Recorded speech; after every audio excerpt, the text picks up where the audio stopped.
Okay, pay attention on the screen. The last discussion about the provident fund and we'll be through with the chapter. Okay, pay attention. Provident fund, it is a retirement benefit. Everyone knows about this. Any idea about this? Tell me yes or no. See, in provident fund, what happens? In provident fund, there are different types of provident funds. SPF can be there, RPF can be there, UPF can be there. SPF means statutory provident fund, RPF means recognized provident fund, UPF means unrecognized provident fund. Okay.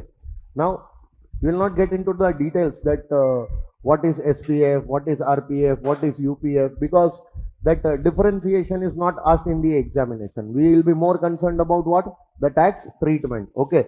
Now pay attention. If provident fund is there, any of these three types of provident fund is there. This is a type of retirement benefit. Okay. So this is for safeguarding the future. That try to save some amounts right now only in the provident fund, and after your retirement, a good amount of money will come from provident fund, so that the rest of your life, after your retirement, rest of your life, you don't have to be dependent on anyone. Financially, you are stable. Okay. So for that reason, the provident funds are created. Now, in the provident fund, what will happen? During the entire year, entire service period, every year, some amount will be contributed out of your salary. Every year, some amount will be contributed out of the salary of the employee. Employer will also contribute. And the amount which gets accumulated in your provident fund account, on that amount, interest is also credited on a periodic intervals. Yes or no? At a particular rate, the interest will also be credited. It is just like your bank account. Just like your bank account. You put your money, employer will also put money for you. The amount which gets accumulated in your provident fund account, that is your PF balance. On that PF balance amount, on a periodic interval, interest also gets credited. And because of that compounding effect, what did I say? The money grows really fast. After a particular time, the money grows really fast, and by the time you reach the retirement age, there is lakhs of rupees saved in your PF account. And the money which gets accumulated in your PF account, that accumulated balance in your PF account, which will be nothing but for so many years you have contributed. For so many years your employer has contributed. For so many years interest has been credited. That entire amount gets accumulated, and that is given to you at the time of retirement or death, whichever happens earlier. So the money becomes due from the PF account at the time of retirement or at the time of death, whichever happens earlier. Meaning, if you retire before your death, so the money will become due in your hands and it will be given to you. Hello? Or if you leave your employment, so money will become due at the time of your separation. And if your retirement happens later on, and before that you die, so the money will become due and it will be given to your nominees. Remember one thing, as a retirement benefit, what did I say? We are concerned about this amount. This is your retirement benefit, the balance which is accumulated in your PF account. Now that balance which is accumulated in your PF account, this is a lump sum amount. This is a lump sum amount. Now, if you will talk about this lump sum amount on retirement or separation, it can be given to the employee also. And if the employee dies before the retirement, so it becomes due and it is given to the nominee. And if it comes on the death of the employee in the hands of nominees, it will be fully exempt. But what will be the tax treatment if it comes in the hands of employee on his retirement? So now the tax treatment of that lump sum amount depends on three things. It depends on the fact that whether the employee is a whether the employee is receiving that lump sum from SPF, RPF or UPF. No. That is for PPF, Public Provident Fund. That is different. This is Employees Provident Fund we are talking. These provident funds are specifically created for employees by employer. So we are not talking about the general public. General public cannot contribute in employees provident funds. Yes or no? General public, if they want to contribute, they will contribute in public provident fund. There is separate fund, PPF, created by the government. Yes or no? So right now we are not talking about PPF. We are talking about employees provident funds. Employees, which can be SPF, which can be RPF, which can be UPF. Now tell me, are you an employee? Yes or no? You have contributed for so many years in your PF account. Your employer has also contributed in your PF account for so many years. Interest also got credited in your PF account for so many years. Now the entire amount which gets accumulated, what did I say? The entire amount which gets accumulated in your PF account, that entire amount is nothing but lump sum amount. This lump sum amount can come from provident fund, which is statutory provident fund. Which provident fund? Or it can come from recognized provident fund, or it can come from unrecognized provident fund. Now tell me, simple thing, statutory provident fund or recognized provident fund or unrecognized provident fund, this amount will come to you right now while you are in service, or it will come later on in future. So we are talking about right now, or we are talking about future? In the future, when this amount will come to you, this lump sum will come to you, it will be fully exempt if it is coming from statutory provident fund, SPF. And if the lump sum is coming from RPF account, then also it will be fully exempt under section 10 subsection 12. But conditions apply. Ting, ting, ting. Conditions. You want your RPF balance to be exempt?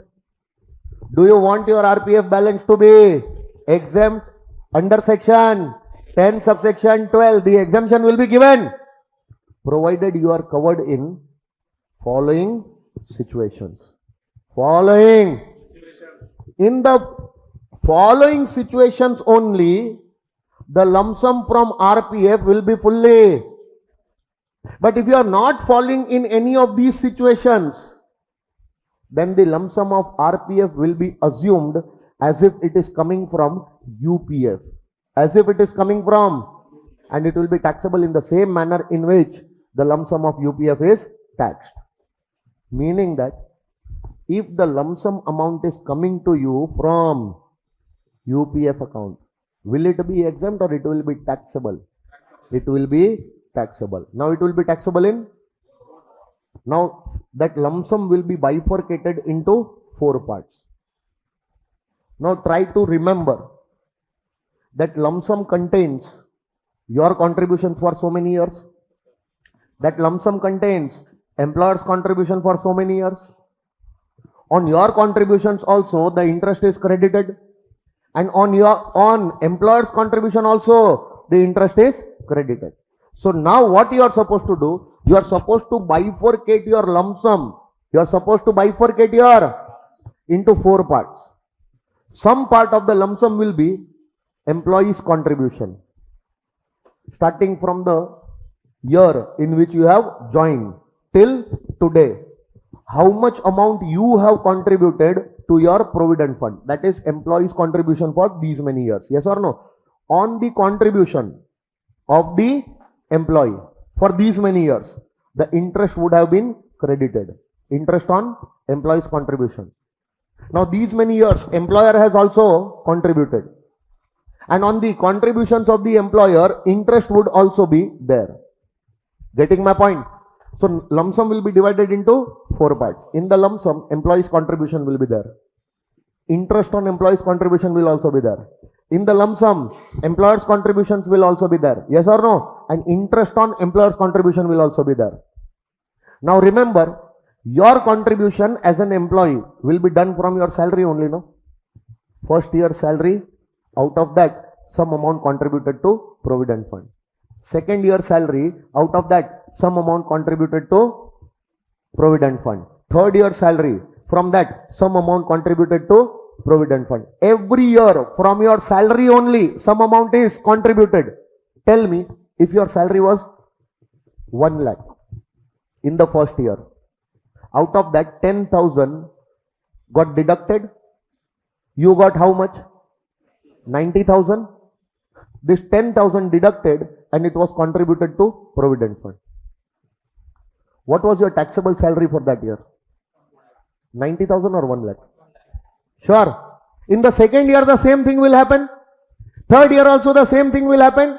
Bloody the amount which you have contributed as an employee to your provident fund out of these many years has already been taxed in your hands as your salary. The salary which has already been taxed in your hands, out of that salary only, the contribution has been made.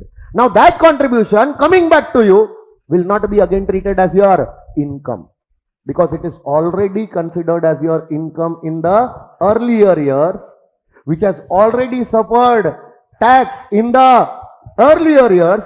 Now that taxed income which went in the PF, now coming back to you, will not be again treated as your income. Ignore this part.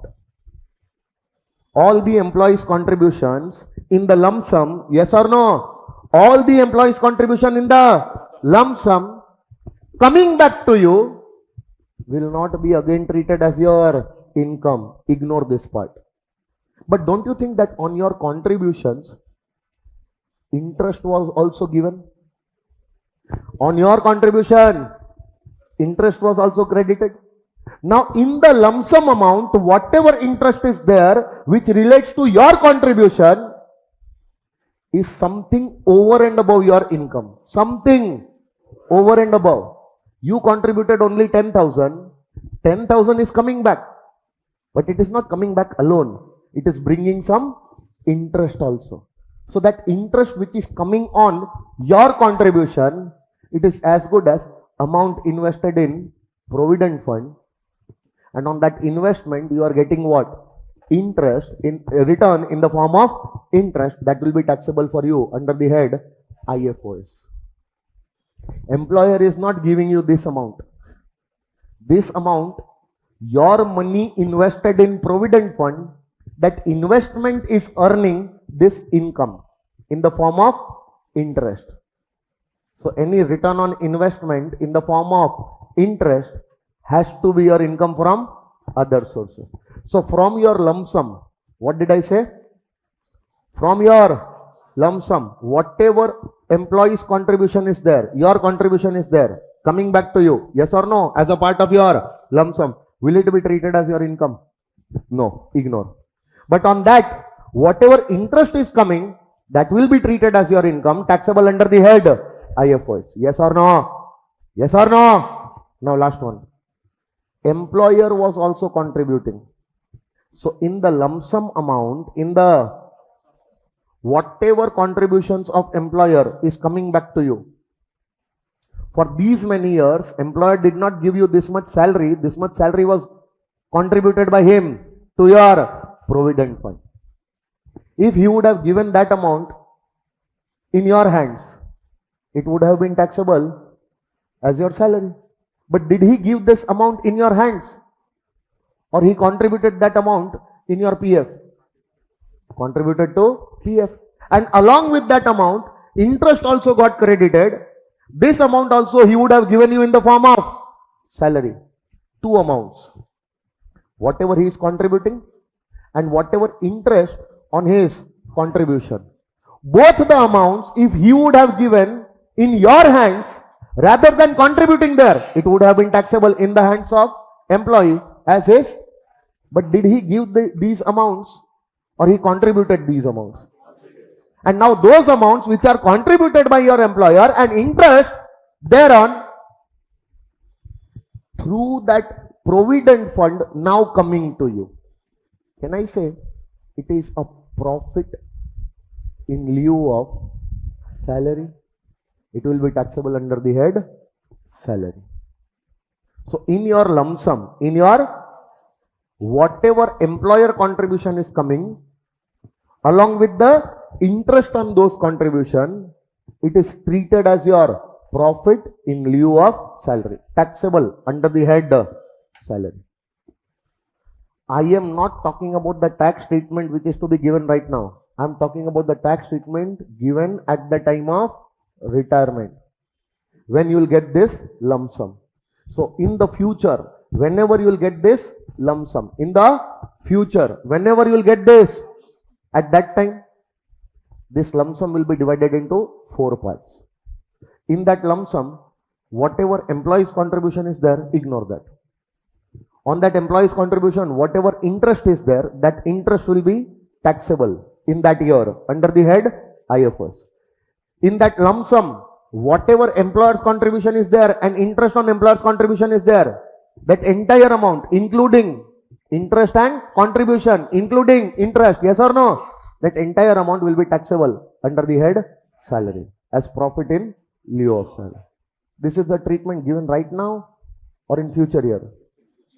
And this is the treatment which is to be given if the lump sum is coming from this same amount, entire amount will come from SPF, will be fully exempt. No need to bifurcate also. This entire amount, like the same amount will come from RPF also, which will be fully, but wait, only if you are covered in these situations. If you are not covered in these situations, then RPF lump sum will also be bifurcated like this and taxability will happen like this. Getting my point? So, you want your RPF lump sum to be exempt or you want to pay tax on that? You want it to be exempt, no? So, remember your RPF lump sum will be exempted only if you are receiving that lump sum after providing continuous service of 5 years or more. How many years? 5 years.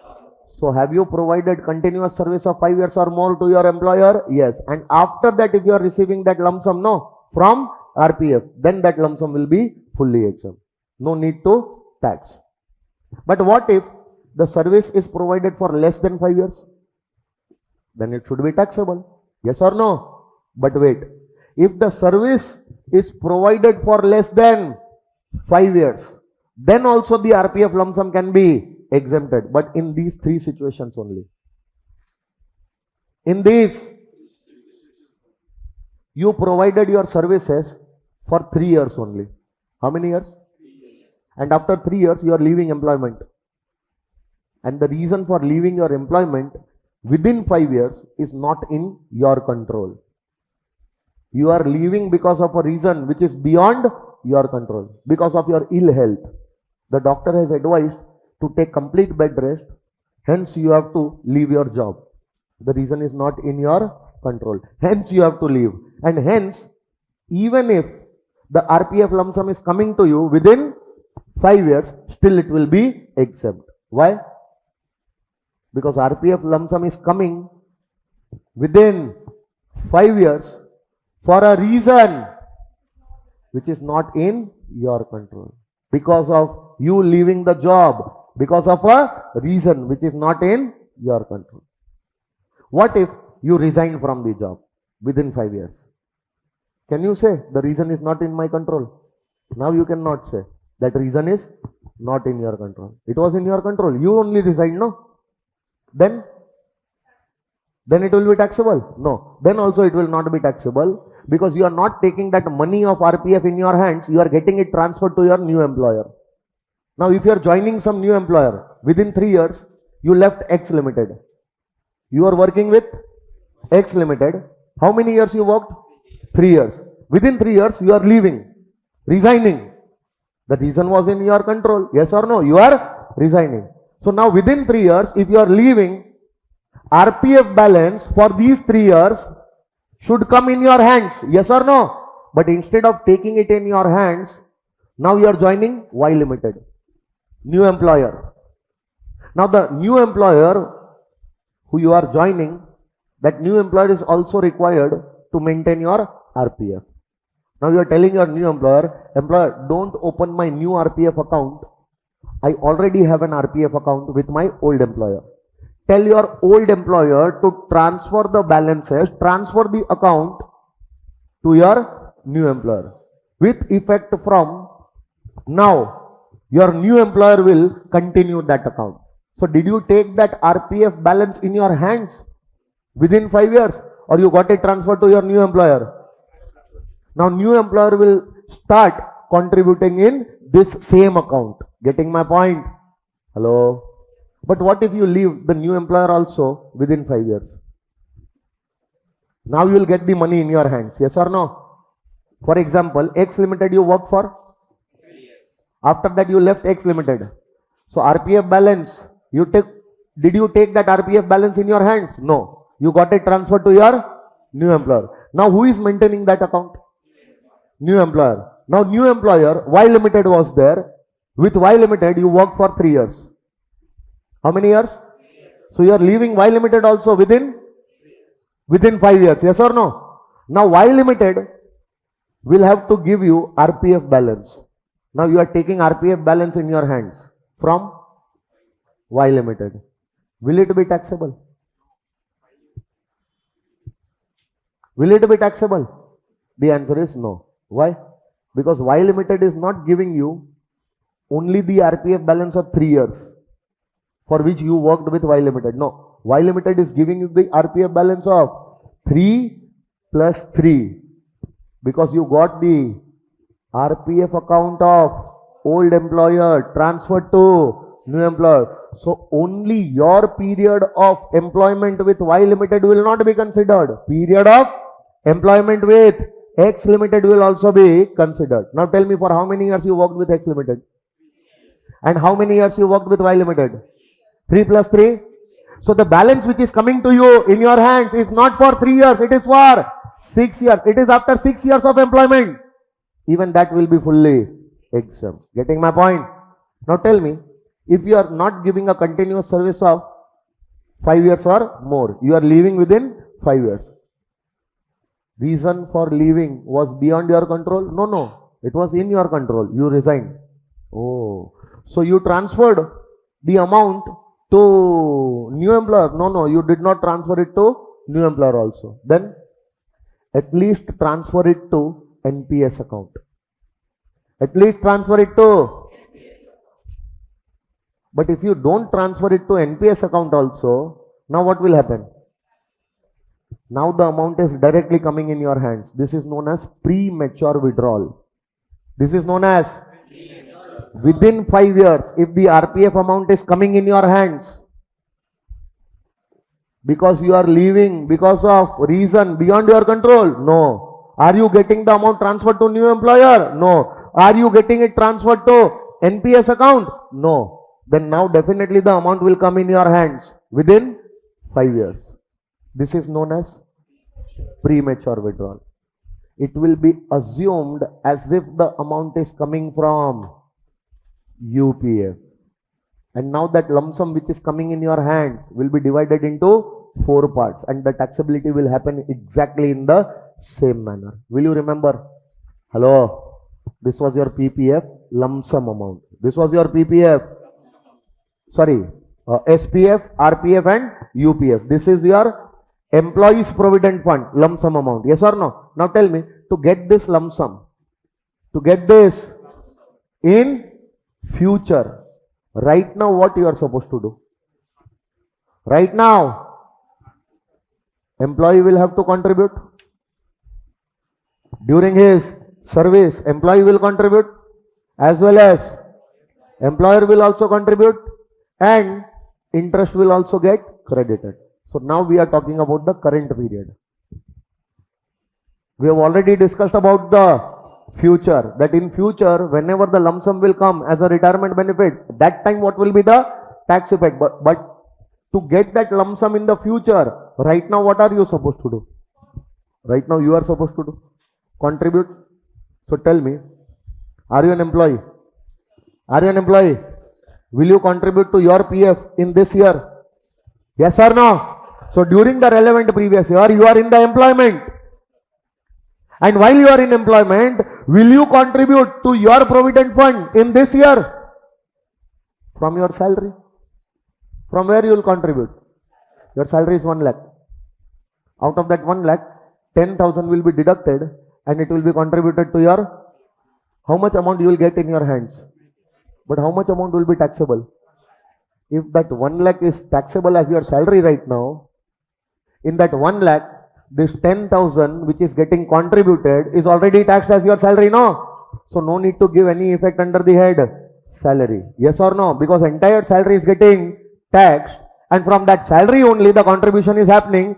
No effect for your contribution to be given separately under the head salary because it is out of the taxable salary, out of the salary which has already suffered tax. Getting my point? But remember, whatever contribution out of your taxable salary happening in your PF account is your investment, will allow you to take deduction under section 80C, provided the provident fund is SPF or, but if the provident fund is UPF, your salary which is taxed right now, out of that salary, your contribution is going to unrecognized provident fund. That will not allow you to take deduction under section 80C because the fund itself is unrecognized. Income Tax Act does not recognize your fund only. It will recognize only if the fund is RPF or it is statutory provident fund. Yes or no? Hello? So tell me, how much is your salary this year? 1 lakh. Out of that 1 lakh, 10,000 is deducted and invested in your PF account as employee's own contribution. Yes or no?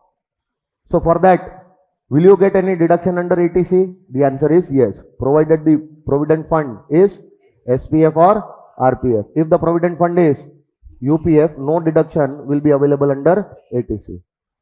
Did you understand employee's contribution? Now, will your employer contribute in this year? Will your employer contribute in this year? If your employer is contributing to SPF, it will be fully exempt. Why? Simple reason. Employer is contributing to your provident fund account. Whatever amount he is contributing right now, is this amount received by you or it is getting contributed? It is getting contributed. That amount is not received by you. And this amount which he is contributing will not become due also in this year. It will become due at the time when you will retire. So it will become due at the time of your retirement and it will be received at the time of your retirement.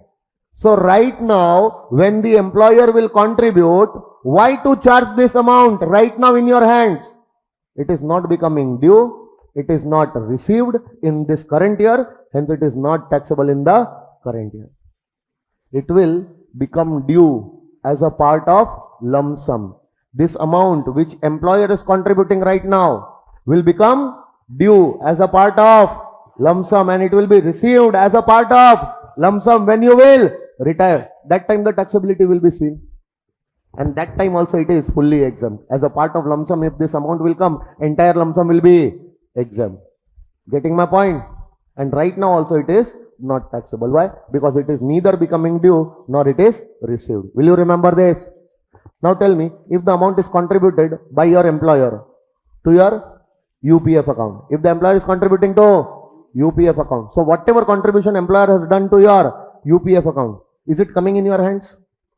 Is it becoming due right now? So not taxable right now. And no need to worry also. This amount becomes due at the time of your retirement and it will be received at the time of your retirement. As a part of lump sum, this amount will come. Will this amount become due as a part of lump sum? Will it be received as a part of lump sum? And at that time, it will be taxable as a part of your lump sum. So the amount which already becomes taxable at the time of your retirement as a part of your lump sum amount, why to charge this amount right now? And if it will be charged right now, the single amount will be taxed twice. So this amount will also be exempt. Current year, whatever amount your employer has contributed to your UPF will not be taxable as your income. It is fully exempt. And no need to worry. This amount, whenever it will become due as a part of your lump sum, and at that time it will be received. Employer's contribution for these many years to your UPF coming as a part of your lump sum will be taxable at that time. So no need to tax it right now. Got it, sir? Hello, sir. Now what about RPF? Think, whatever amounts the employer will contribute right now, will it come in your hands? Will it become due? So it should not be taxable. And just imagine if the entire amount is not taxed right now. So this will become due at the time of your retirement.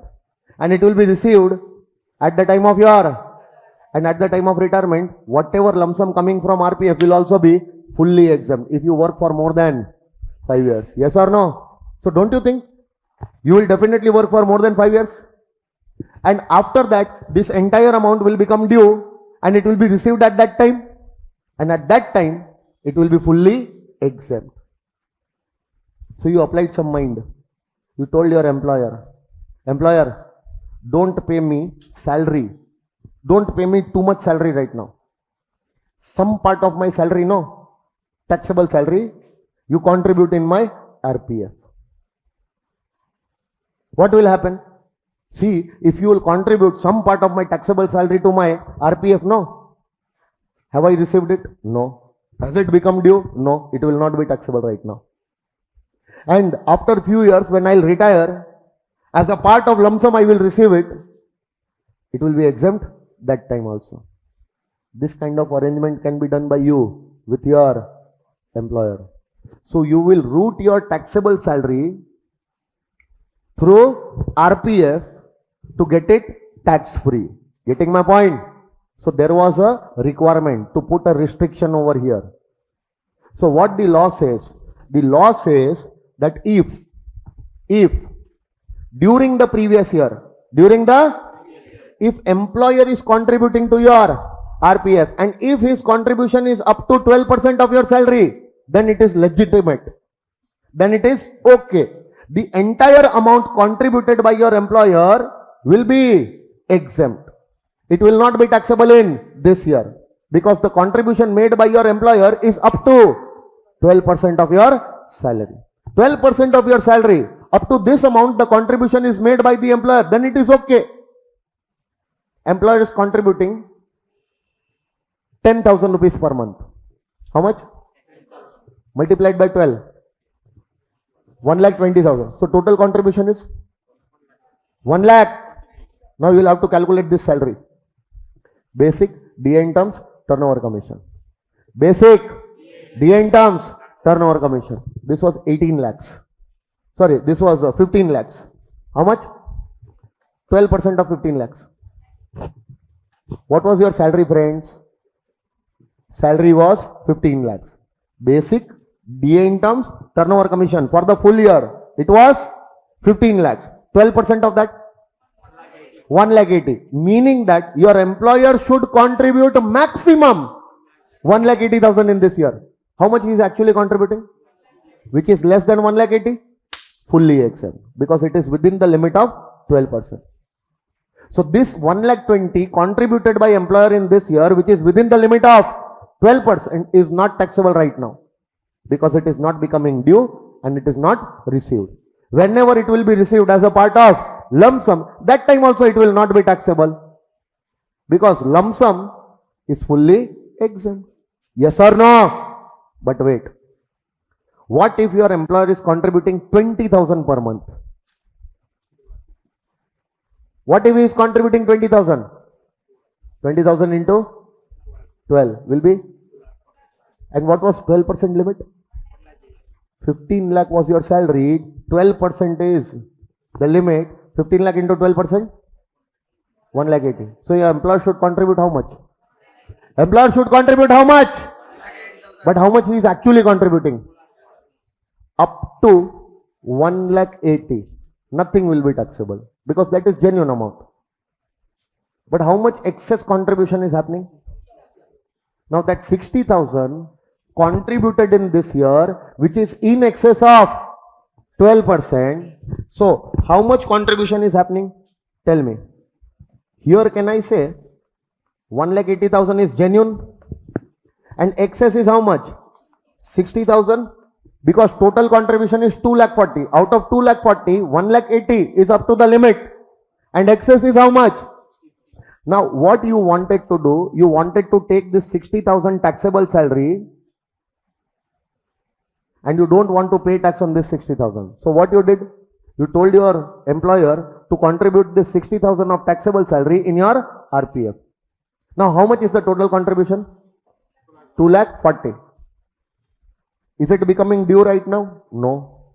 Is it received right now? No. So you will say 2,40,000 contributed right now, not becoming due, not received. And whenever as a part of lump sum also this 2,40,000 will be received, at that time also it will be fully understanding. So now instead of 6,000, you can transfer your 6 lakh salary also like this. You can transfer 60 lakh salary also like this. Hello.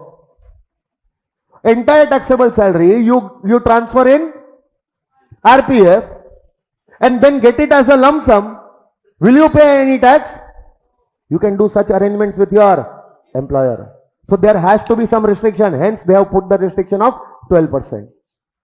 So up to 12%, 1,80,000. Received right now? No. Becoming due right now? No. Not taxable. And as a part of lump sum also when you will receive, at that time also it will not be. But what about this 60,000? Due in this year? No. Received in this year? No. Still it will be treated as your salary. And as per section 7, it will be deemed to be received. And it will be taxable in this year. Now entire 2,40,000, 180 plus 60, entire 2,40,000 when you will receive at the time of retirement will not be taxable. At that time this will be fully exempt. But right now 180 will not be taxable because that is within the limit of 12%. But 60,000 was your taxable salary, should have been taxed right now. That 60,000 as per section 17(1) is your salary. Even if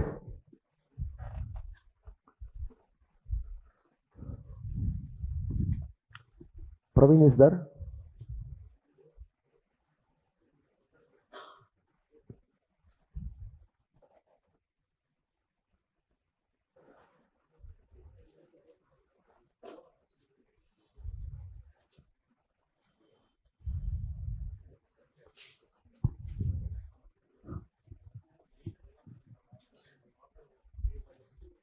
Praveen, where are you?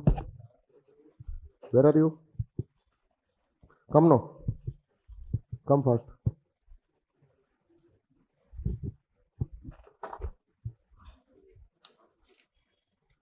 Are you finding it interesting? Understanding? Whatever I am speaking is making some sense? Sure, no? So tell me one thing. Are you an employee? Will you contribute to your provident fund? From where? Entire salary taxable?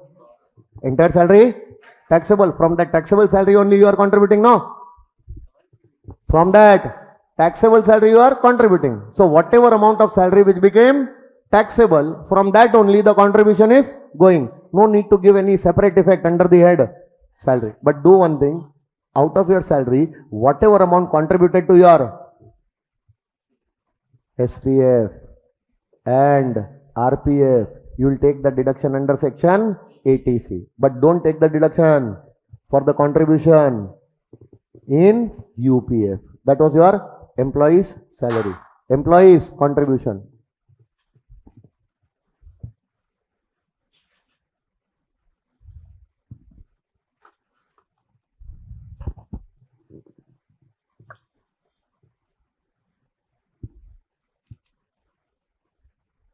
And also adjust the camera a little bit, okay? Where is Pravina? Praveen first floor. What he is doing? Celebration. Prasad sir, celebration.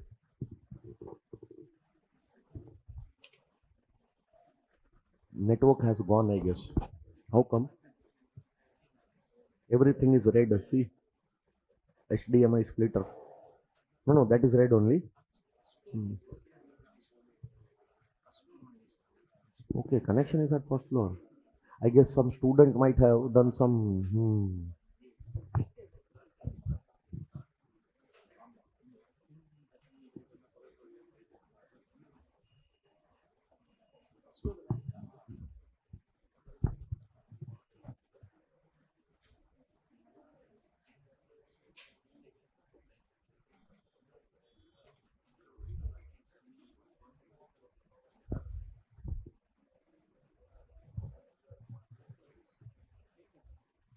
Students are sitting online, no? Students are sitting online. Done? Now start.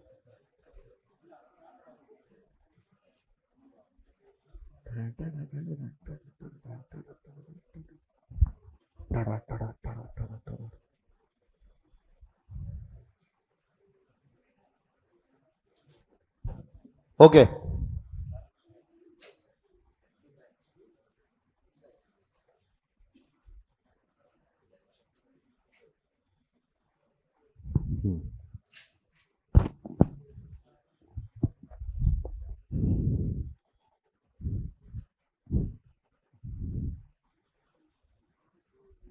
Now pay attention. See, I was talking about employer's contribution. This year, you are an employee. This year your employer is contributing to SPF. Fully, not becoming due, not received in this year, hence not taxable. Whenever this amount will become due as a part of lump sum, at that time it will be received. That time also the entire lump sum is exempt. Yes or no? Now, this year, if your employer is contributing in UPF, contributing in amount becoming due, it is received, not taxable. But no need to worry also, because this same amount will become due and it will be received as a part of your in future, and at that time it will be fully taxable. Yes or no? Now, if your employer is contributing in, and if his contribution is up to 12% of your salary, is it becoming due? Is it received? Hence not taxable. And as a part of your lump sum, whenever this amount will become due and it will be received, at that time also it is fully exempt, because the amount is up to the limit, and that amount is only getting due and it is received. Hello? But wait, if your employer is contributing more than 12% of your salary to your RPF account, if entire amount is not taxed right now, then this entire amount will not be taxed as a part of lump sum, because at the time when this amount will become due and it will be received in future as a part of your lump sum, this entire amount is not going to be taxed that time also. And what if you transfer some taxable amount of your salary right now to your RPF? Yes or no? So there has to be some limit. So any amount which your employer is contributing to your RPF, which is in excess of up to 12%, not due, not received, not taxable. And as a part of lump sum also, not taxable. But any amount which is in excess of 12%, even though it is not due right now, even though it is not received right now, still it will be treated as your salary as per 17(1). And to charge that amount in this year only, as per section 7, it will be deemed to be received and it will be taxable under the head, because even this amount will become due and it will be received as a part of your lump sum, and that time this amount will not be taxable. Getting my point? Did you understand? Now tell me, if interest is credited on a periodic basis, during the previous year in your SPF account, tell me, interest is going in your PF account now. Is it becoming due right now? Is it received right now? So it will not be taxable. Whatever whatever amount of interest which is getting credited to your SPF account right now will not be taxable, because it is neither becoming due nor it is received. And as a part of lump sum also, when you will get it, at that time also it will also be exempt, because it is going to SPF. Whatever amount goes to SPF are all genuine amounts, because SPFs are maintained for government employees. And government does not do such kind of mischiefs. Getting my point? So tell me, interest, whatever rate, whatever amount credited this year to your SPF account, due in this year? No. Received by the employee in this year? No. Hence not taxable. And as a part of lump sum, whenever you will get this interest in the future, that time also it will not be taxable, because SPF lump sum is fully exempt. So in that lump sum, this amount will also be exempt. Getting my point? Hello. Now tell me, if the interest is credited to your UPF account, whatever rate, whatever amount, interest is credited in this year to your UPF account, fully exempt, not becoming due, not received. And I am not bothered also, because whenever this interest will become due and it will be received as a part of lump sum, this will be taxable, either under the head IFOS or under the head salary. Getting my point? So if this interest is anyways going to be taxed at the time when it will become due, or at the time when it will be received on your retirement, so why to tax it right now? Fully exempt, because it is going to be fully taxable at that time. Getting my point? But tell me, if the interest is credited to RPF, if the interest is credited to RPF, this interest which is credited to RPF account, is it becoming due right now? Is it becoming due right now? Or it is just going in your RPF account? Credited in RPF means it is going in your RPF. Yes or no? Not becoming due right now, not received right now, so not taxable.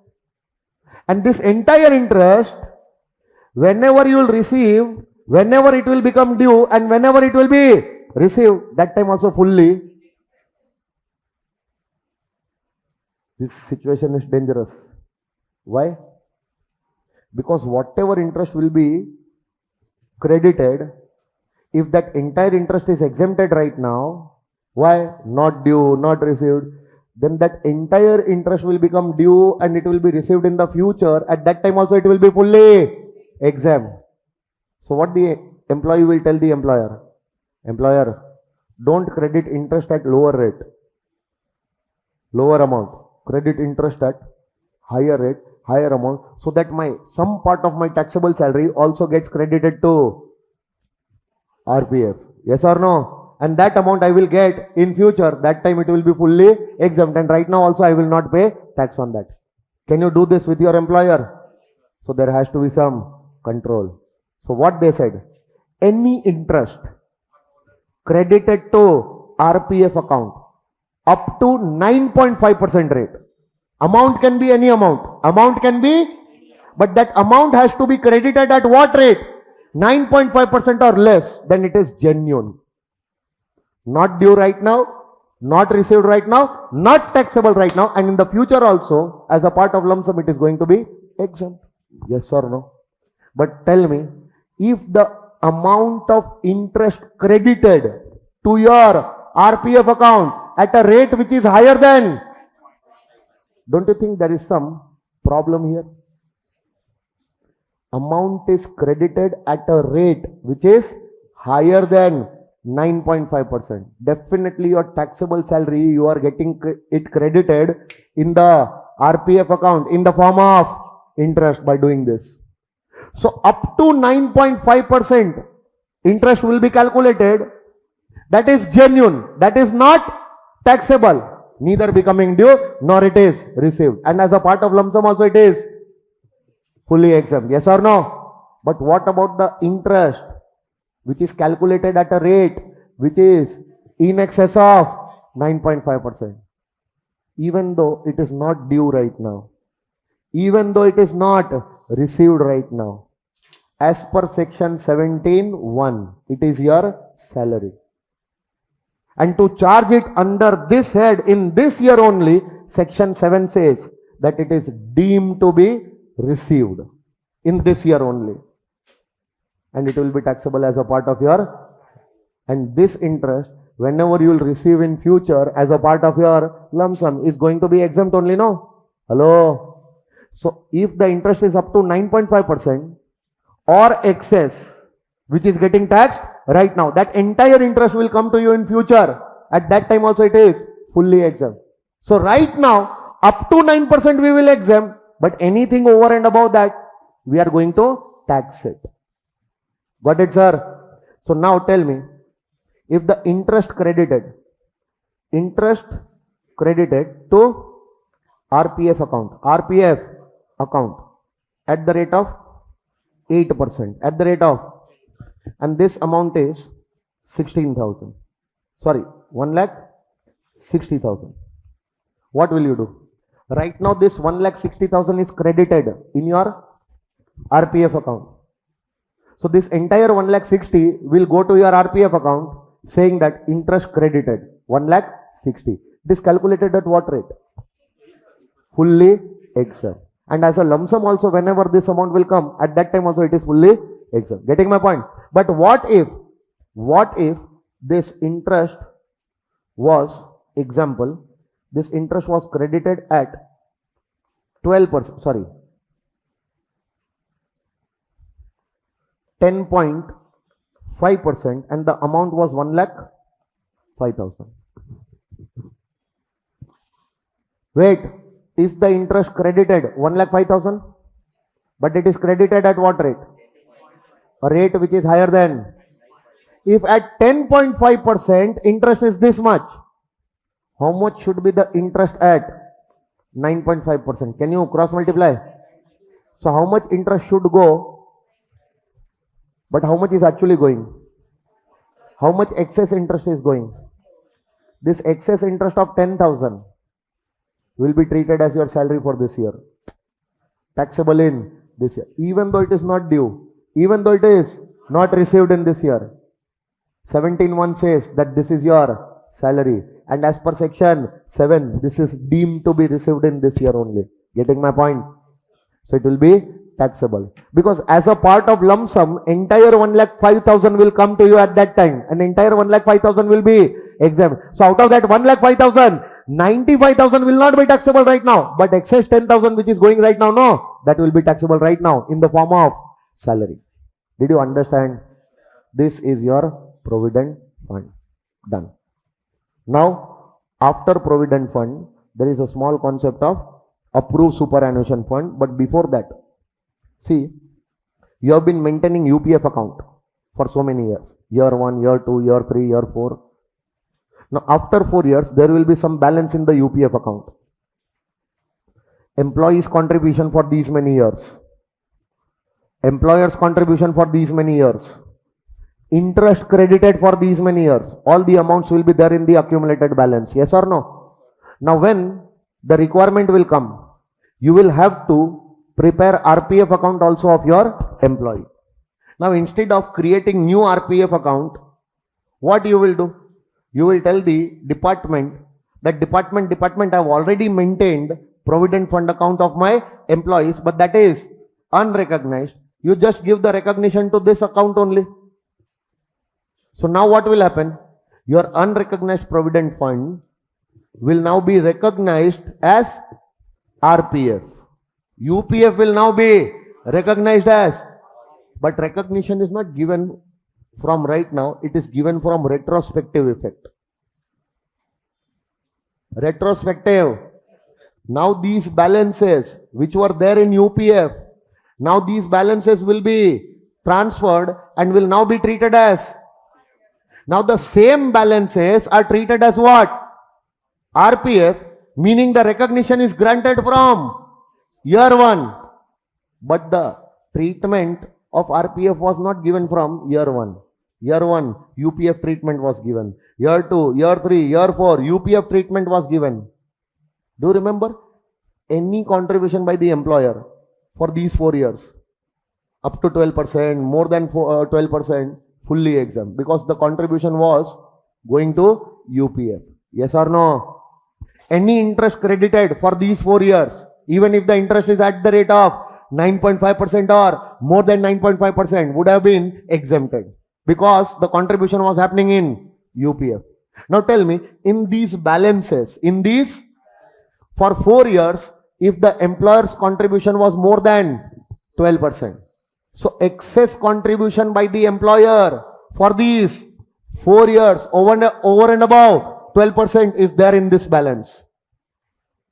Excess interest credited for these 4 years over and above 9.5%, that excess credit of interest is also there in this balance. You'll have to calculate that excess amount. Excess contribution by the employer to the provident fund in excess of 12%. Excess interest credited to the provident fund in excess of 9.5%. That excess amount will still be there in the balance. Calculate that amount.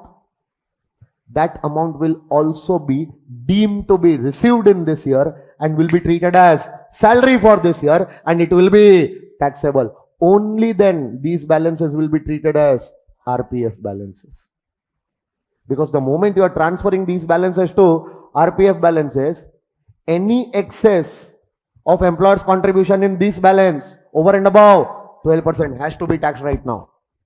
Because now in the future they are going to be exempt. Yes or no? Any excess of interest over and above 9.5% in this balance has to be taxed right now. Because the entire interest you are going to take exempt. Because the balance is becoming RPF. Getting my point? So this was your transferred balance from UPF to RPF. Understood? Now pay attention. ASAF. Just like Provident Fund, ASAF is also there. ASAF is also there. Approved Superannuation Fund. This is also a type of retirement fund. Yes or no? God forbid, if before your retirement age, some accident happens and you become incapacitated to work. 5, 6 years, 10 years are still remaining for your employment. But just before the retirement takes place, before that only you became incapacitated to work. Now who will run your family? From where the money will come? So to meet the amount for contingencies or to provide for your family in the event of some unforeseen situations, these type of funds are created, known as Approved Superannuation Fund. This fund will be created and it will be approved by the Income Tax Department. Once the approval is given, then there are certain conditions which has to be kept on, continuously followed. Then the approval will remain. Otherwise the approval is taken away. Yes or no? So the fund is approved based on certain conditions. And if few conditions of continuous nature are kept being fulfilled, then the approval remains. This type of fund is to meet certain contingencies. Yes or no? Now, if this fund is maintained, you are supposed to contribute from your salary. You are supposed to contribute from your, that is your contribution to your approved superannuation fund.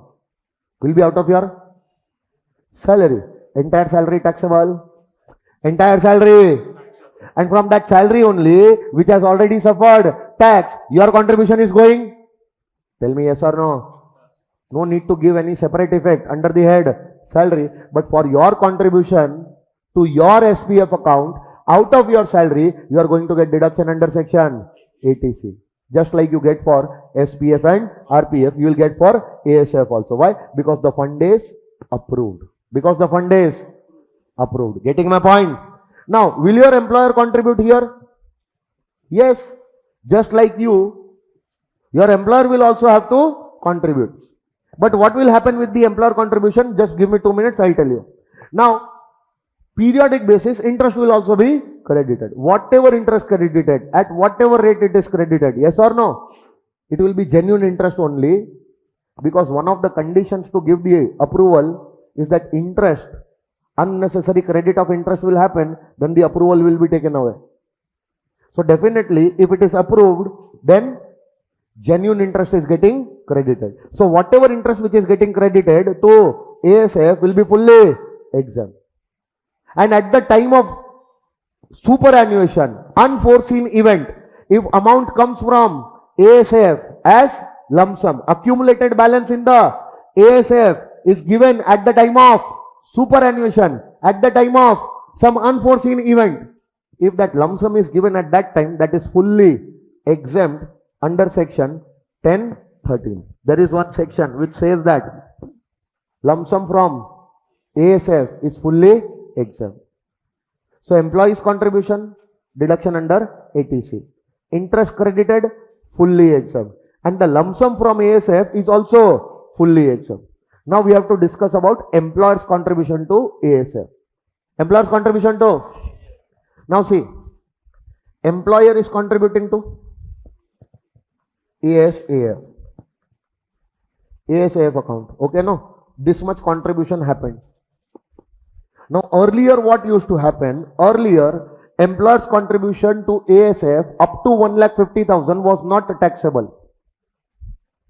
And employer's contribution to ASF in excess of 1,50,000 used to be treated as your perquisite under clause 7, which we have left.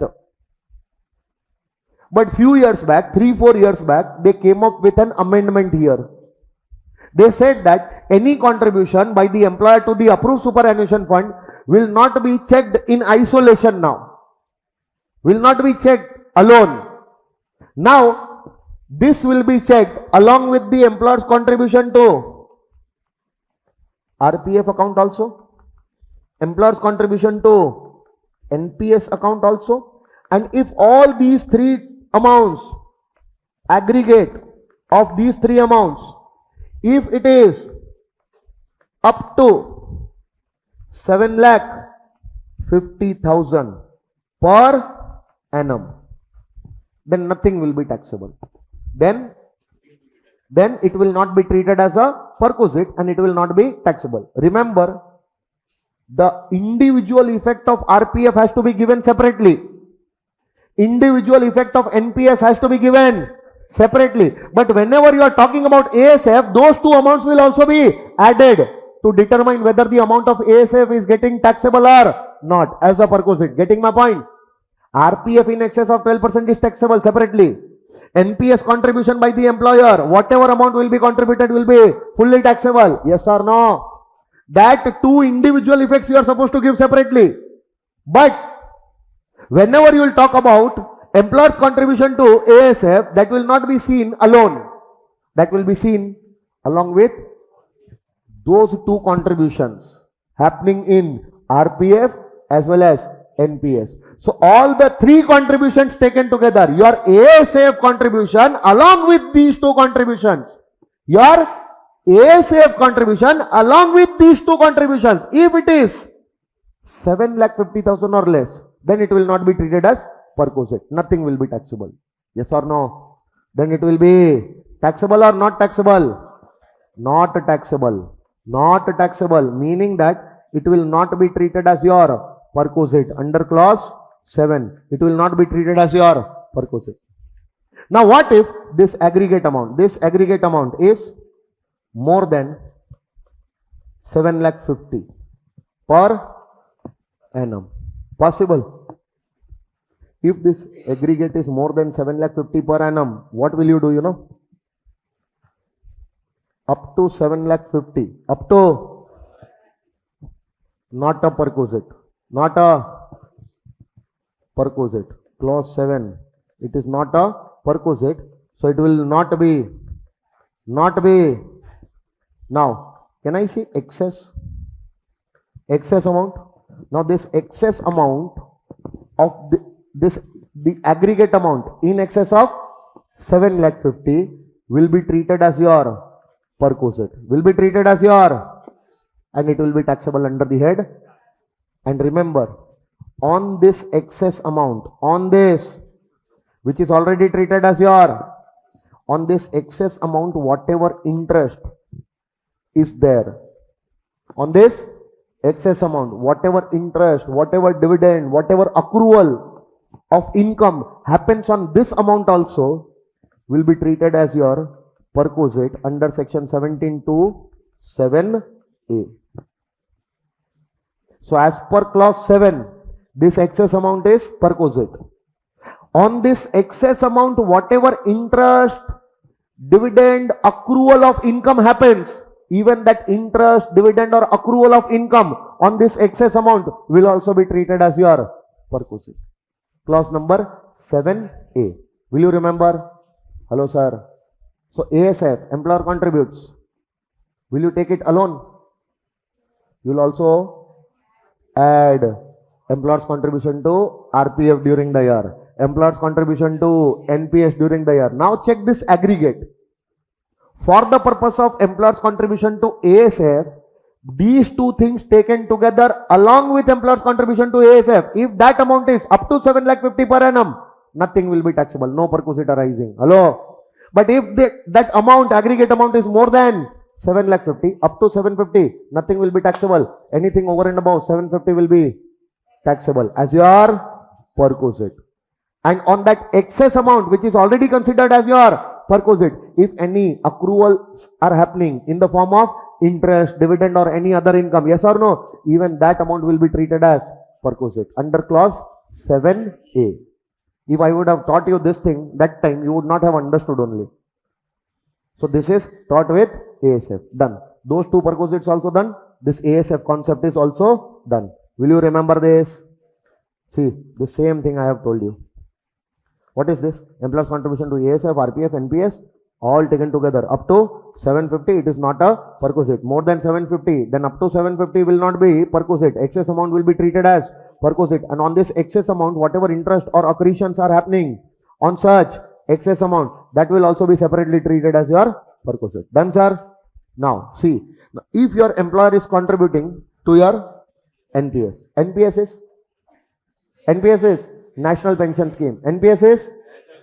So now tell me one thing. National Pension Scheme is there. In detail, we are going to discuss about this in deductions chapter. When we are going to do a deduction under section 80CCD. At that time, I am going to discuss in detail. But right now, remember, National Pension Scheme is there. You as an employee will contribute there. You as an employee will have to contribute. So it is your own contribution. This is your. For that you are going to get deduction under section 80CCD, subsection 1 and subsection 1B. Two deductions you are going to get. How much? That we are going to learn in 80CCD. But remember, for your contribution to your NPS account, your own contribution to your own NPS account will entitle you to take the deduction under section 80CCD, subsection 1 as well as 1B. Both the deduction you can take for your own contribution to NPS. Now, if your employer is also contributing to your NPS, if your employer is also contributing to your NPS, then as per section 17(1), entire amount of contribution will be treated as your salary. Even if it is not becoming due right now, not received by you right now, still as per section 7, it will be deemed to be received and it will be taxable under the head salary in this year only. Will you remember this? Will you remember? Your employer will contribute any amount in this year to your NPS. That is going to be taxable under the head salary because it is your salary and it is deemed to be received in this year only. Now the employer has contributed, which has become your salary. Now tell me, this part of your salary is contributed to NPS, no? Wait. Employer's contribution to NPS is becoming your salary. Is becoming your. So can I say this part of your salary has gone to NPS? This part of your salary income has gone to. For that you are going to get another deduction. 80CCD 2. First it is made as your income and the amount which is becoming your income, since it was already contributed to NPS, for that you are getting another deduction under section 80CCD subsection 2. How much deduction you are going to get? That we are going to learn in 80CCD. Will you remember this? Yes or no? This was your NPS. Next one. PPF. Public. We'll have a discussion about this under ATC. Right now we are not going to discuss. Okay. Now tell me one simple thing I am asking you. See, date of joining of the employee is given in the question. Employee has joined on 20th November. Employee has joined on 1st of November 2022. This is the date of joining. Are you joining in this year or you have already joined earlier? Now at the time of joining, no, you are joining in a company in a salary scale which is 20,000 dash 1,000 dash 25,000 dash 2,500 dash 30,000. Did you understand what is this? You are joining in some company, and whichever company you are joining, no, at the time of joining, you are joining in this grade, in this, having this salary scale, having this, meaning that minimum salary under this grade is 20,000 and the maximum salary under this grade will be 30,000. So if at the time of joining nothing is fixed, minimum 20,000 you are going to get per month. So what will be your monthly salary? If nothing is mentioned that at the time of joining your salary was fixed at 22,000, 23,000, nothing like that is given. Meaning that minimum, how much salary you are going to get?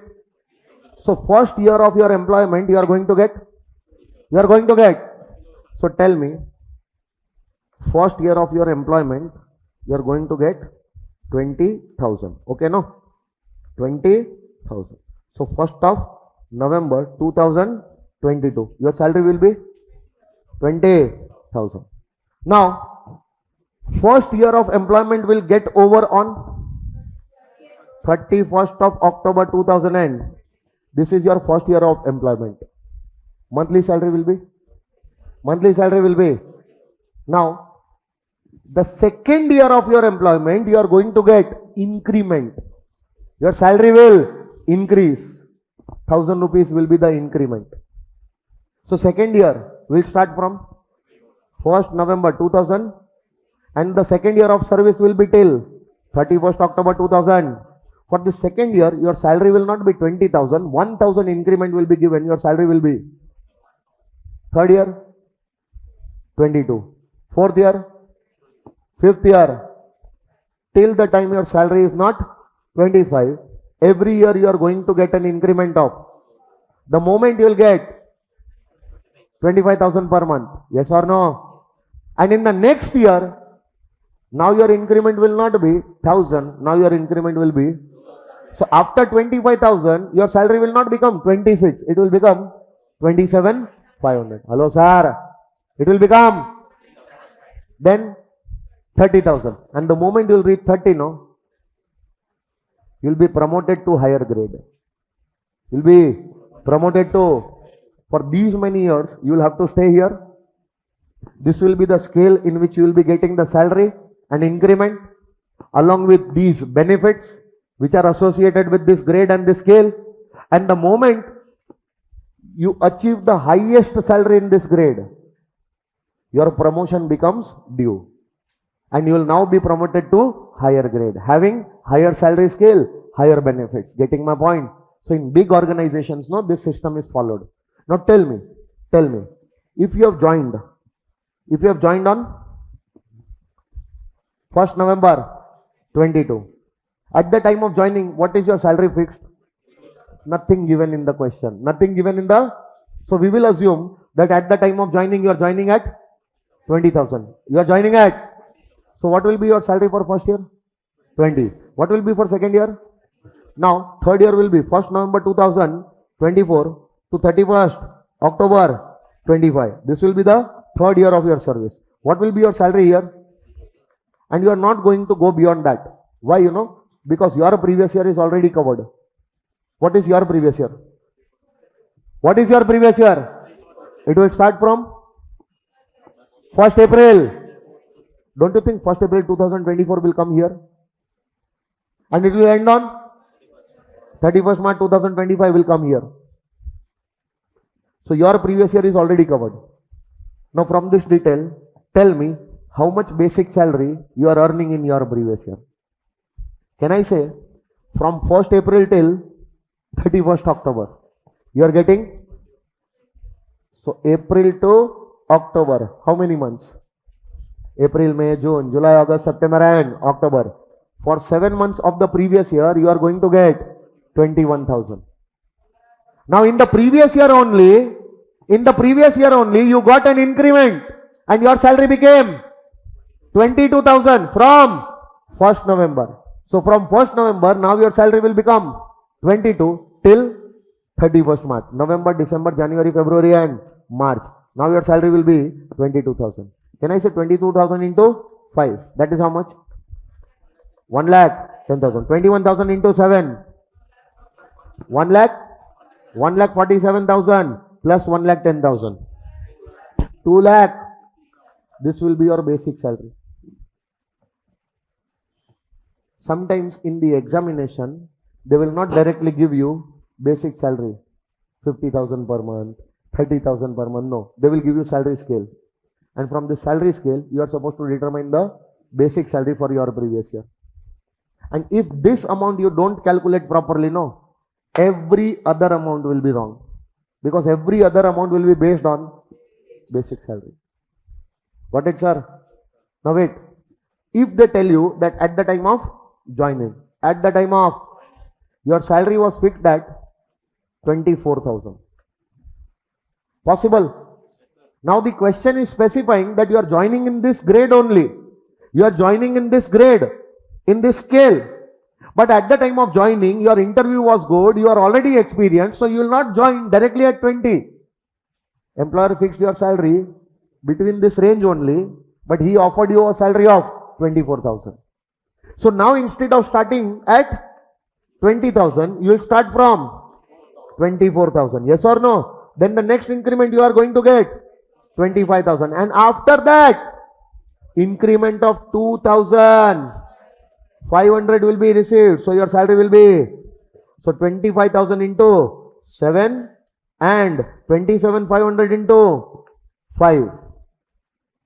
25 into 7 will be how much?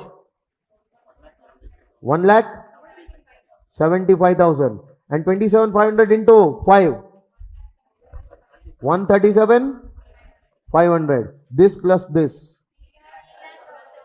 3 lakh. Now your salary will not be this much. Now your salary will be this much. Will you be able to do it? Yes or no? But see, here also the twist will be there. This entire salary you have calculated, assuming that the salary becomes due as on the last day of each month.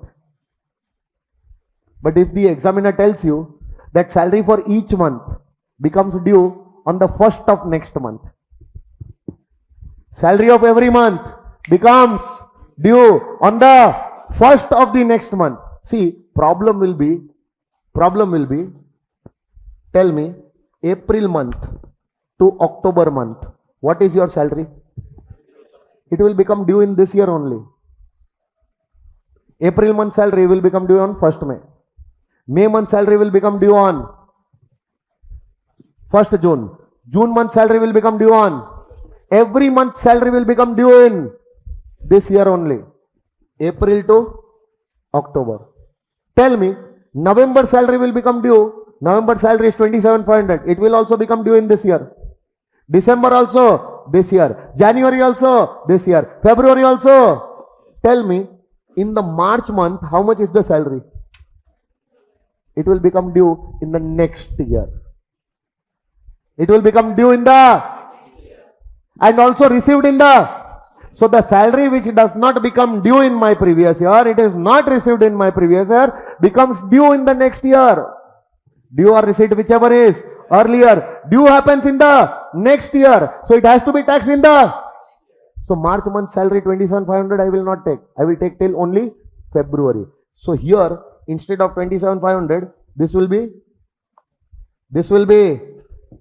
27,500 into 4. November to February. November to. So this will be how much? 1,10,000. Yes or no? Now apply some mind. If this year March becoming due in next year, meaning that last year March would have become due in. So last year March, how much was the salary? See, April, my salary was 25,000.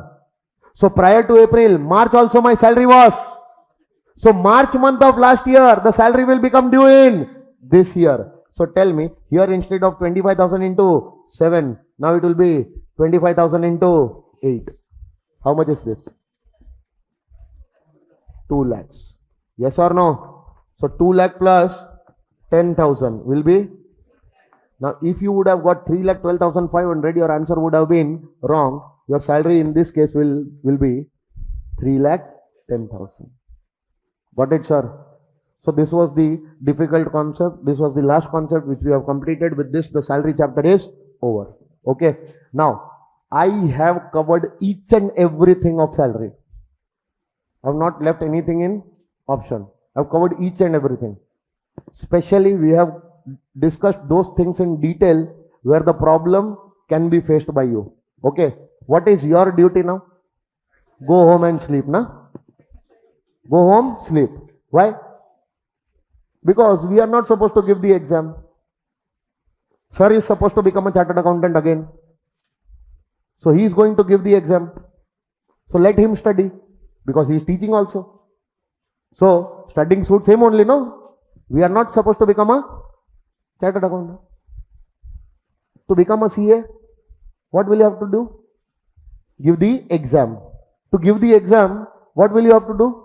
Study. Only studies will do. Self-study, self-practice. I am there to guide you. You are supposed to walk.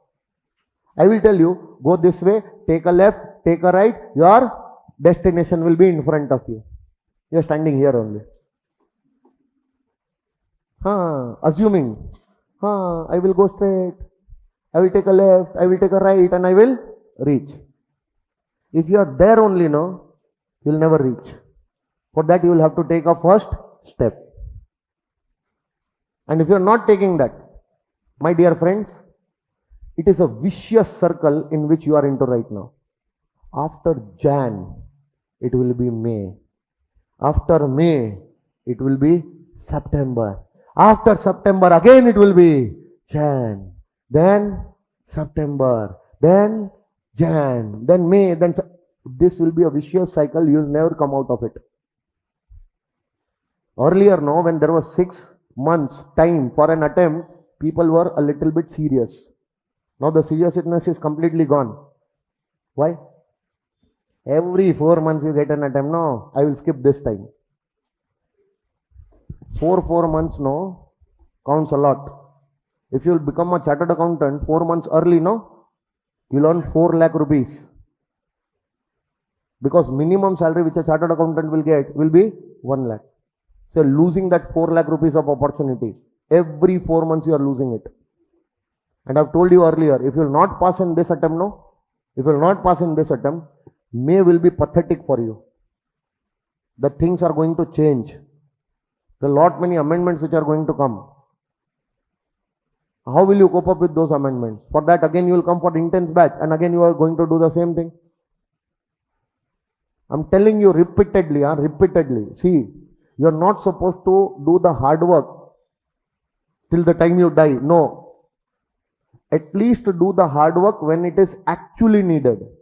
For last these 2 months, no, if you will keep yourself in comfort zone, you will never excel in your life. See, there is a irony of life. Everyone wants to see the heaven, but nobody wants to die. What an irony, no? If I'll tell you, you want to see the heaven? You say, yes sir, I want to see. Then let's die. No, I don't want to. Bloody, if you will not die, how will you see the heaven? You want to pass with good marks? That is heaven. But for that you will have to study, put efforts. That is equivalent to dying for you. So put your wholehearted efforts for this attempt. I am telling you again and again. Because once you will pass, no, then all the efforts which you have put will make sense. Otherwise the efforts will go waste. Sitting here for so many hours will be of no use. Putting those extra 2 hours after you reach home, no, that is more important rather than sitting here. Anybody can come and sit here. But out of these many students, no, only 5% students will be there who will be putting those extra 2 hours after going home. And trust me, those students will definitely flourish in this attempt because they are putting some extra efforts. Those 2 hours will matter a lot after going home. And it is up to you. Now you are wasting it or you are utilizing it. Rest. I am a CA also and I am a CS also. I don't have to appear for the exam. You are supposed to appear for the exam. How you are going to do that? I am here to tell you that. But at the end of the day, you will have to die if you want to see the heaven. So with this, chapter comes to an end. Now we are going to start with, what is the full form of PGBP? Tell me. Profits and gains from business or profession. Very easy head. How many of you found this head difficult? Tell me. How many of you found this head difficult? Very easy. Simple. See, this entire head, no, this entire head, PGBP, is divided into 5 parts. How many parts? See, we are supposed to do these many sections, 28 to 44 dB. So, entire chapter is divided in understandable small packets. Number 1, basics.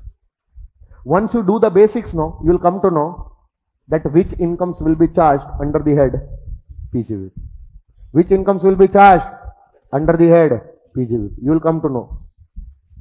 Now, once you know that which incomes will be charged, what deductions will be available from that income? Because in every head we are going to do that only, no? In salary, which incomes will be charged? The incomes which are coming because of employer-employee relationship. And from that, which deductions are available under salary head? Section 16. Okay, under the head house property, which income is charged? Annual value of a house property of which you are the owner and not using for your own business or profession. So of that house property, annual value is the income that will be charged. And from that, you are going to get the deduction under section. Same logic. Which income will be charged? The incomes which are given in section 28. The incomes which are given in will be charged under the head PGBP. Yes or no? But once you charge those incomes, what deductions will be available? From salary only one deduction was available. Section 16. From house property only one deduction was available. Section. Here there are deductions. Not a deduction. There are deductions. Multiple deductions. The biggest part of this chapter, deductions. Okay. So that will be the second part. But while taking deductions, there are certain things which are not allowed to be taken as a deduction. Disallowances. So we will also see disallowance. Few disallowances we will cover with deductions, and the remaining disallowances will check separately. While calculating your taxable income, while calculating profits and gains, few things will not be allowed as a deduction. You are supposed to keep these things in mind. Disallowances, which are given in 37 2B, 38, 40 clause A, 40 clause B, 40A and 43B. Yes or no? Now there are certain incomes there are certain receipts which are treated as deemed PGBP incomes. Even if the business is not in existence, still these receipts will be taxable under the head PGBP, as if they are your business income only, as if the business is in existence. Yes or no? So those are known as deemed PGBP income. And one of the most important factor one of the most important part of this chapter known as miscellaneous provisions. Students consider this part to be time pass. Don't pay attention on this. Put this in option and they go for the exam. Straight question sometimes for 6 to 8 marks is asked on this concept. Miscellaneous. 44 AA is there, 44 AB is there, maintaining the books of accounts, getting them audited, then presumptive provisions, 44 AD, ADA, AE, yes or no? So those provisions are miscellaneous provisions, equally important. Now see, under this head, apply some logic. Rest everything will be magic. 100% I'm telling you, when I'll be solving the questions with you, computation of total income.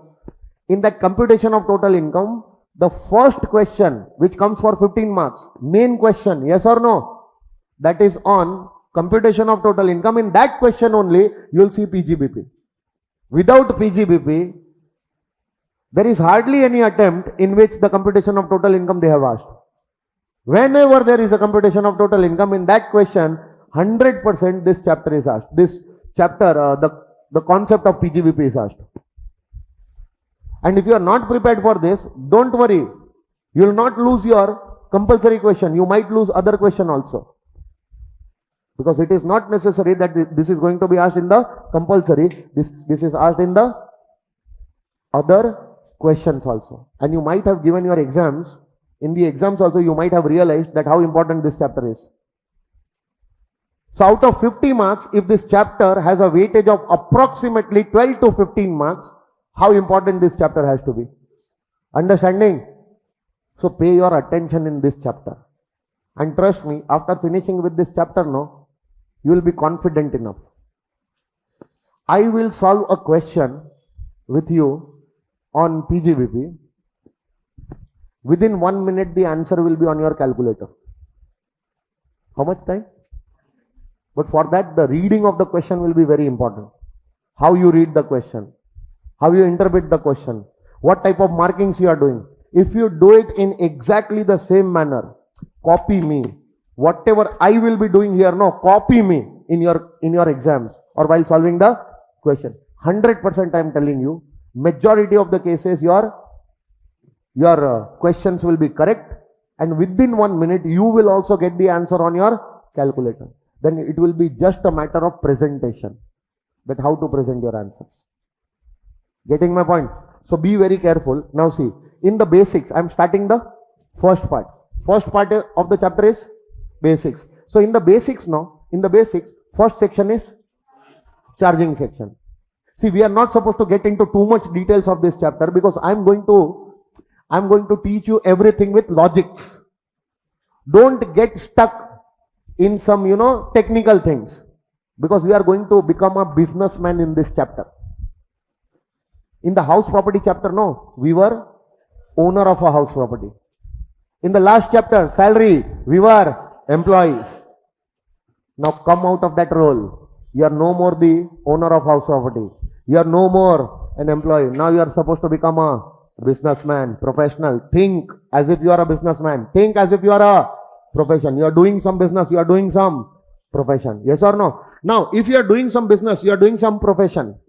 Meaning that during the previous year, during the multiple sources of income are there. Some source of income can be your business also. See, if I talk about Sara sir, don't tell him, If I talk about Sara sir, this is between you and me. Sara sir is doing business. What type of business? This entire coaching class is his business. Not just the coaching class. Do you think Sara sir is doing only these two business? Other activities also he might be doing, which you and I are not aware. Hello.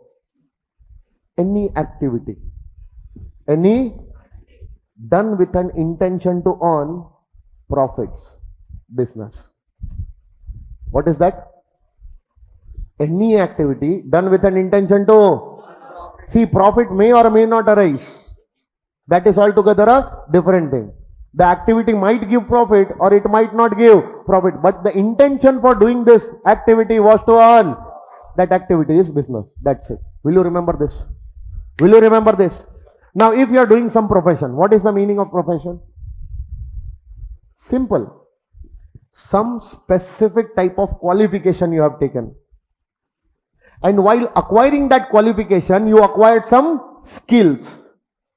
And in any activity, if you are using skills, if in any activity you are using your skills, your knowledge, these skills and knowledge you have acquired while acquiring some specific qualification, then that activity is your profession. So while taking a specific qualification, you acquired some skills, you acquired some knowledge, and by implementing that skills or knowledge, you are doing some activity. That activity is your.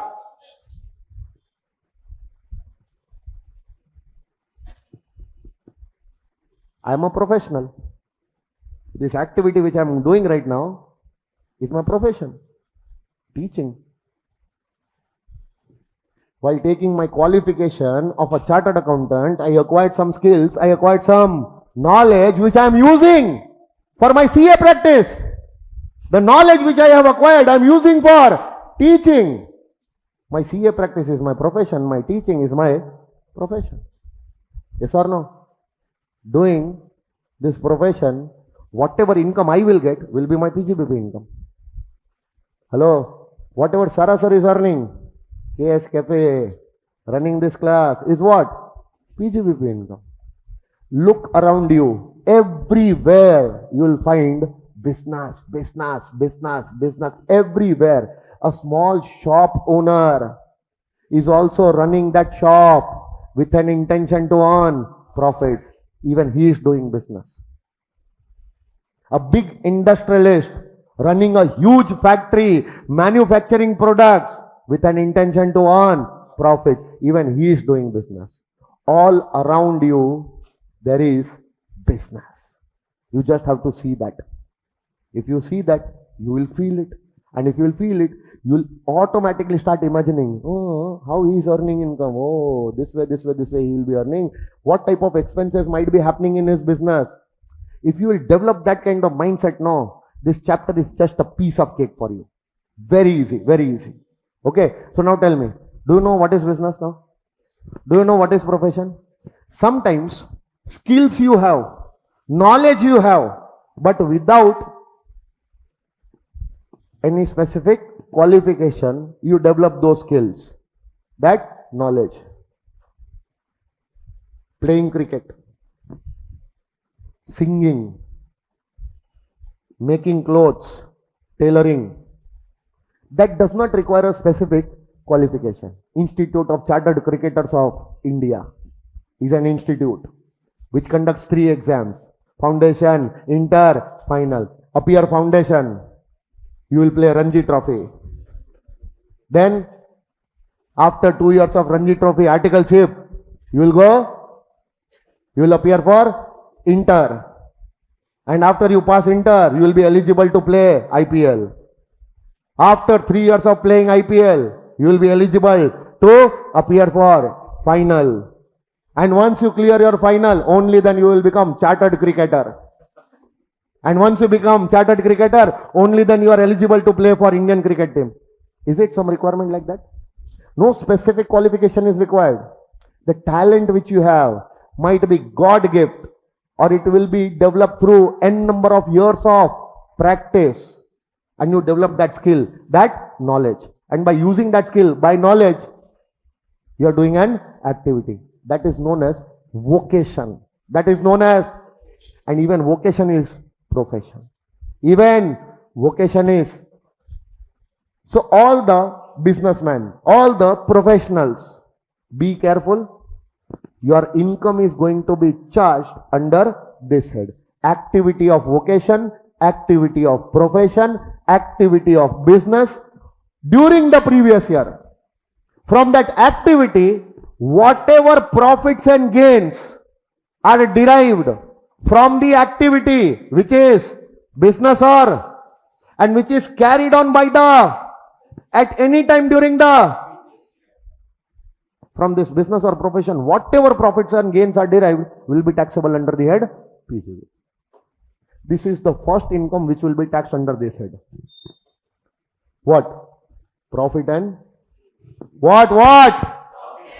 Of any activity which is business or which is carried on by my neighbor or by myself.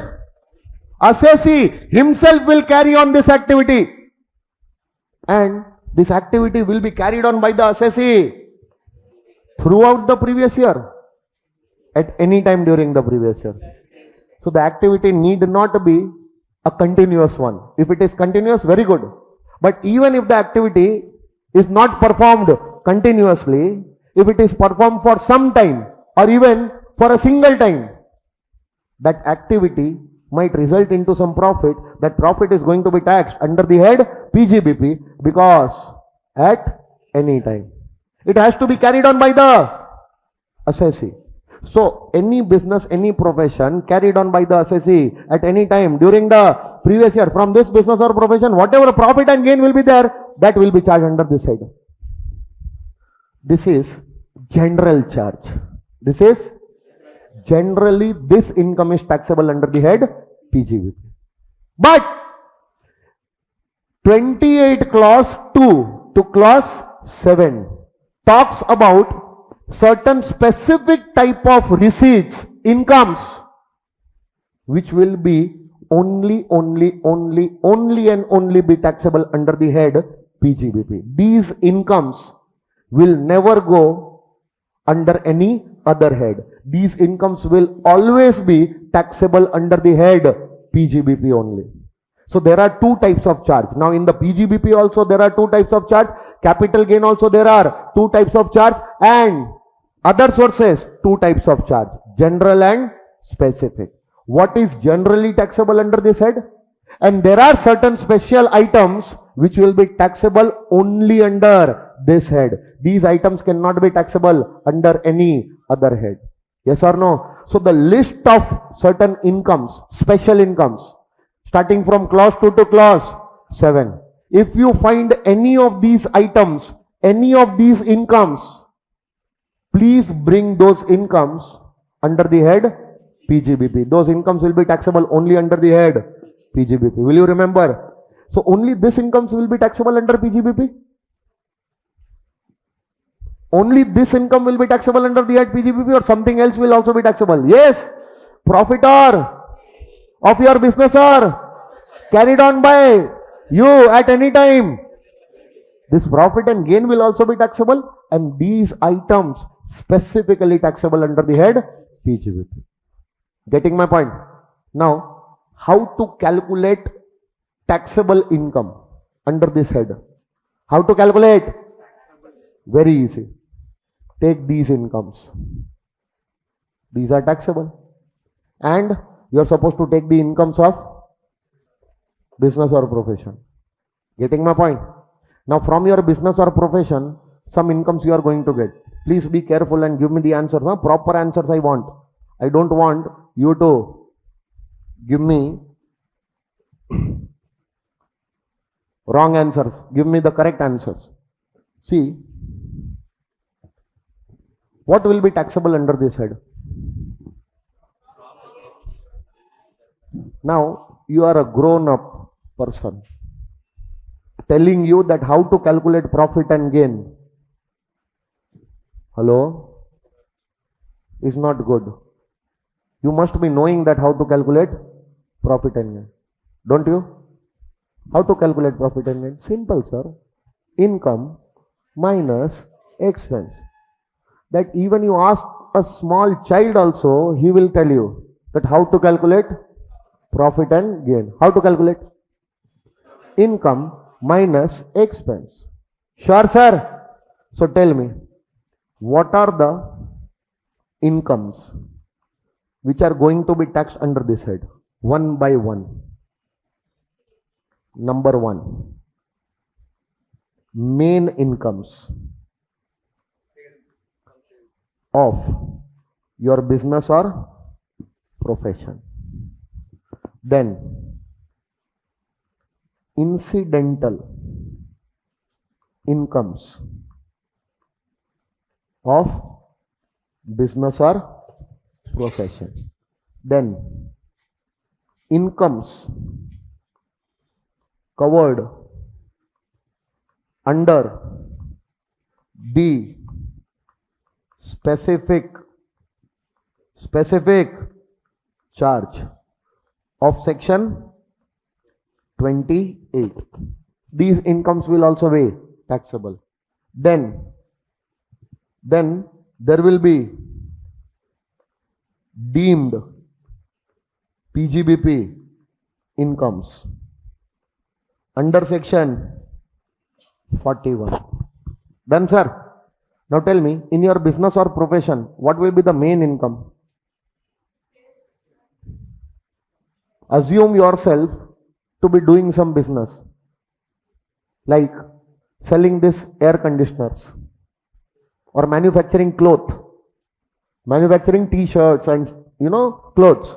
You are in the manufacturing of clothes. What will be your main income? Income by sale of your product. So can I say the main income will be your sales, turnover, sales. Or if you are into a profession, you will give services to your clients, and from those services you will get receipts. That is your main income. Yes or no? So can I say sales, turnover, or gross receipts? This will be the main income, the first income which your business will give you. So this will be taxable under the head PGBP. Now while doing the activities, main activities in the business, sometimes some incomes might arise in the course of doing your business or profession. You are not doing the business of earning these incomes, but while doing your business only, these types of income might also arise. Like in the manufacturing, some scrap is generated. Will you keep the scrap or you will sell the scrap? By selling the scrap, will you earn the income? Main income. Your business is to sell the scrap. But while doing that business only, the scrap got generated and you sold it. Can I say this income is incidental to your business? Not a main one, but if you are doing this business, only then you are going to earn this kind of income. If you would not have done this business, this income would not have arisen. Yes or no? Can I say you are a wholesaler, selling the goods of a manufacturer? So by selling the goods of the manufacturer, whatever income you will get, that will be your main income. But if you will sell in more quantities, that manufacturer might give you commission. Earning that commission is not your business. Selling the product and earning the income is your main business. But while selling that product in huge quantities, some extra amount is coming from the manufacturer in the form of commission. That is an incidental income. In your business, some employees are there. To those employees, you have given your house to stay to your employees. Now those employees are giving you some rent to stay in that house. Your intention is not to earn the rent earning capacity. Your intention is to run your business smoothly so that your employees are happy. You give some place to your employees to stay, and you have given your employees some place to stay, and in that place if they are staying, and for that if you are paying them, if they are paying you rent, so that rent you are recovering in the course of your business by giving your house to your employees to stay. If you would not have done this business, there would have been no employees, and there would have been no employees, so the houses would not have been given to them, and this rent was not earned only. So can I say this income is coming as a result of doing this business? So incidental income like sale of scrap or commission, etc. Done, sir. So this will be your incidental income. Next one, incomes which are covered under specific charge. We'll see the list. We'll see and you will have to remember the incomes given in that list. Okay. So any of the incomes which are covered in section 28, that list, if any of that income is earned during the previous year, you are supposed to take that income also. Deemed PGBP income also we will see. You are supposed to take that income also. Now, all these incomes will give you gross incomes, which is taxed under this head. Gross income. Which income? Now pay attention. What is charged under this head? Profit and gain.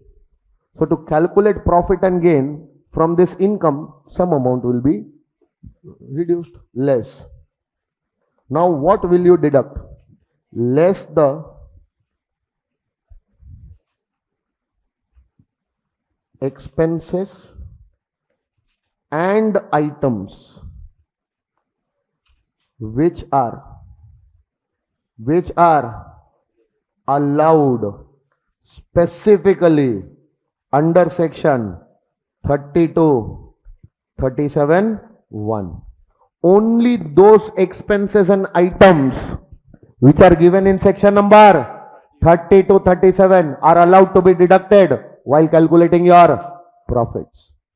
But you might be very much interested or excited to take the deductions of certain items. Don't take the deduction of those items because those items are covered by section number 37 2B, 38, 40, 40A, meaning those items are covered by disallowances. So if you want to less the items, less the expenses and items which are specifically what? Disallowed. If you want to reduce it, please don't do it. You will not get any deduction. So while calculating your profits, you are supposed to remember this, that take the deduction only of those items which are allowed. But don't take the deductions of these items which are disallowed. Yes or no? So disallowed items will be ignored. Now one more thing. Less losses incurred in the course of business or profession. Losses incurred in the course of, meaning stock was lying in my godown. All of a sudden fire took place. Hello? Entire stock lost, burnt. 50 lakh worth of loss. While doing the business, such type of risks are there. And if sometimes such risk materialize, what will happen? I might incur some loss. Yes or no? I ordered raw materials from Mumbai. Raw materials are coming through road. The truck met with an accident. Entire raw material amounting to 10 lakh lost in transit. Some employees are handling cash in my organization. Out of those employees, few employees became disloyal and they ran with 10 lakh rupees of my cash. These kind of losses might happen in the course of doing your business or profession. Bloody, if you will not adjust the losses in the course of your business or profession, till the time you will not arrive at the figure of profit and gain. So to adjust these kind of losses, there is no specific provision which tells you to adjust, because it does not require any provision. It requires common sense, which is very uncommon. Hello? Without even adjusting the losses incurred in the course of business, how can you bloody derive at the correct amount of profit? So to determine the correct amount of profit, the losses have to be adjusted. And for this, there is no requirement of any specific provision giving you the deduction for this. Only common sense is required. So by applying that common sense, take the deduction. Yes or no? Now, there will be either a positive amount, or a negative amount. If positive amount is there, it will be profit and gain. And if negative amount is there, it is loss.